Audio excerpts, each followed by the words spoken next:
Hindi stories. आम का बाग। गांव के बीच में एक आम का बाग था, जिसका माली था सुंदर। लंबा हट्टा कट्टा हाथ में लठ लिए पूरे बाग में चक्कर लगाता रहता था। दिन रात वहीं पास में एक कुटिया बनाकर रहता था। एक दिन दोपहर को वह सो रहा था। इधर कपिल अपने दोस्तों के साथ मिलकर बाग में से आम तोड़ने की तरकीब बना रहा था। कपिल, दोस्तों, आज सुंदर जैसे ही सो जाए चुपचाप पीछे से बाग में घुसेंगे, वहां आम तोड़ेंगे, हम में से एक कुटिया के पास खड़े रहकर पहरा देगा। सभी दोस्त उसकी बात मानकर ऐसा ही करते हैं। चुपचाप बाग में पहुंच जाते हैं। पीछे के पेड़ों से आम तोड़ने लगते हैं। मुरारी सुंदर की कुटिया के पास खड़े रहकर पहरा दे रहा था। कुछ देर बाद सुंदर पानी पीने के लिए उठता है तो उसे कुछ आवाजें सुनाई देती हैं। सुंदर, कौन है वहां, कोई आम चुरा रहा है क्या? मुरारी, भागो भागो, माली जाग गया। कुछ देर बाद सुंदर पानी पीने के लिए उठता है तो उसे कुछ आवाजें सुनाई देती हैं। सुंदर, कौन है वहां, कोई आम चुरा रहा है क्या?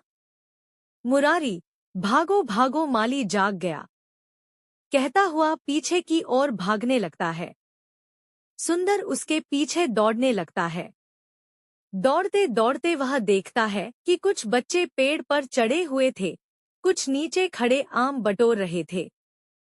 मुरारी की आवाज सुनकर वे सब नीचे उतरकर भागने लगते हैं। सुंदर उनके पीछे भागता है। सभी बच्चे भाग जाते हैं, लेकिन कपिल को सुंदर पकड़ लेता है।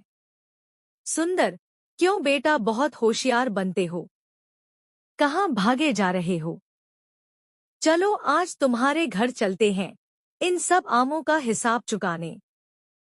कपिल, काका, थोड़े से ही तो आम लिए हैं, बाग में तो कितने आम हैं, छोड़ दो न, घर पर बेकार में पिटाई हो जाएगी।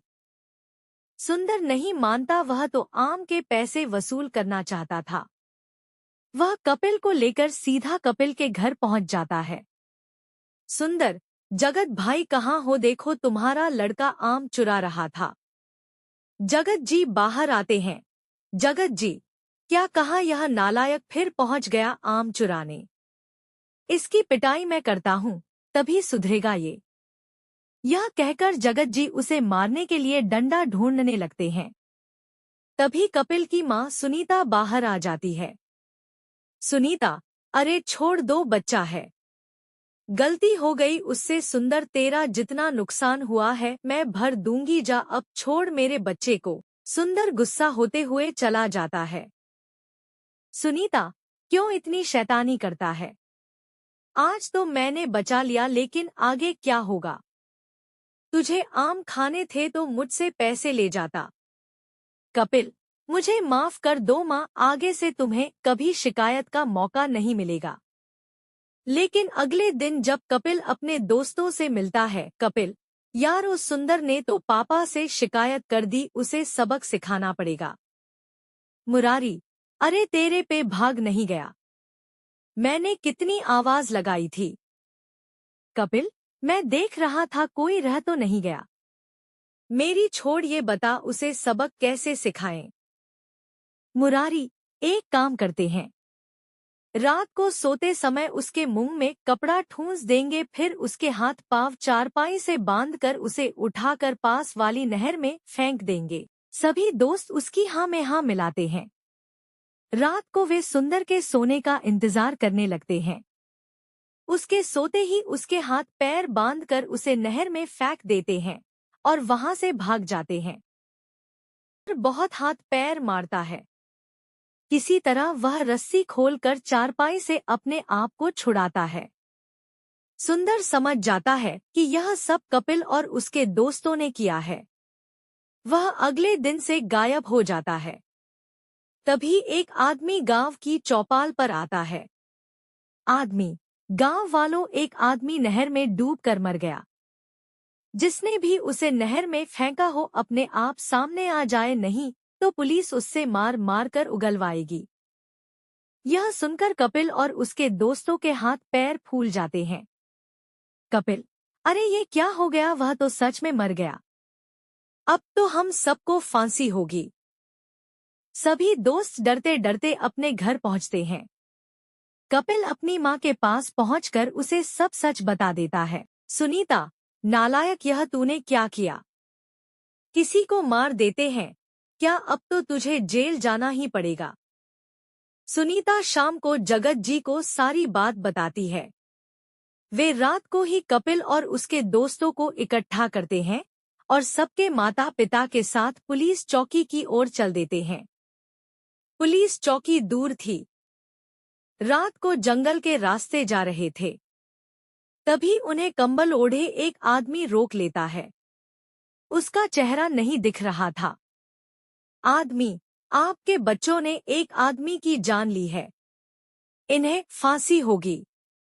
जगत जी, भैया, इसीलिए हम इन्हें पुलिस के पास ले जा रहे हैं, शायद इनकी सजा कम हो पाए। आदमी, मैं इन्हें बचा सकता हूँ, लेकिन फिर ये किसी और को मार देंगे। तभी सभी बच्चे उसके पैरों में पड़ जाते हैं। बच्चे, भैया हमें बचा लो, अब हम कुछ नहीं करेंगे, घर से बाहर भी नहीं निकलेंगे। आदमी, नहीं, तुमने पहले भी वादा किया था जब आम चोरी किए थे। अब तो तुम्हें सजा मिलनी ही चाहिए। बच्चे रोने लगते हैं। उनके माता पिता भी उस आदमी से हाथ जोड़कर प्रार्थना करने लगते हैं। सुंदर, हाँ, मैं जिंदा बच गया क्योंकि मेरे अंदर ताकत थी। मैंने बहुत मुश्किल से रस्सी तोड़ी और पानी से बाहर आया। कोई और होता तो मर जाता। कपिल, भैया हमें माफ कर दो, आगे से ऐसी गलती कभी नहीं होगी, हमें बचा लो। जगत जी, लेकिन वो आदमी कौन था? सुंदर, उसे मैंने ही भेजा था ताकि इन बच्चों की सच्चाई बाहर आ सके। इसीलिए मैं यहाँ तुम लोगों का इंतजार कर रहा था। अगर ये सारी बातें मैं पुलिस को बता दूं तो सबको जेल हो जाए। मुरारी, भैया बस एक बार माफ कर दो। हम वादा करते हैं अब कभी ऐसा नहीं करेंगे। हमारी जिंदगी तुम्हारे हाथों में है। सुंदर सबको माफ कर देता है। उसके बाद सारे बच्चे सुधर जाते हैं और मन लगाकर पढ़ाई करने लगते हैं। शिक्षा, कभी किसी का बुरा नहीं करना चाहिए।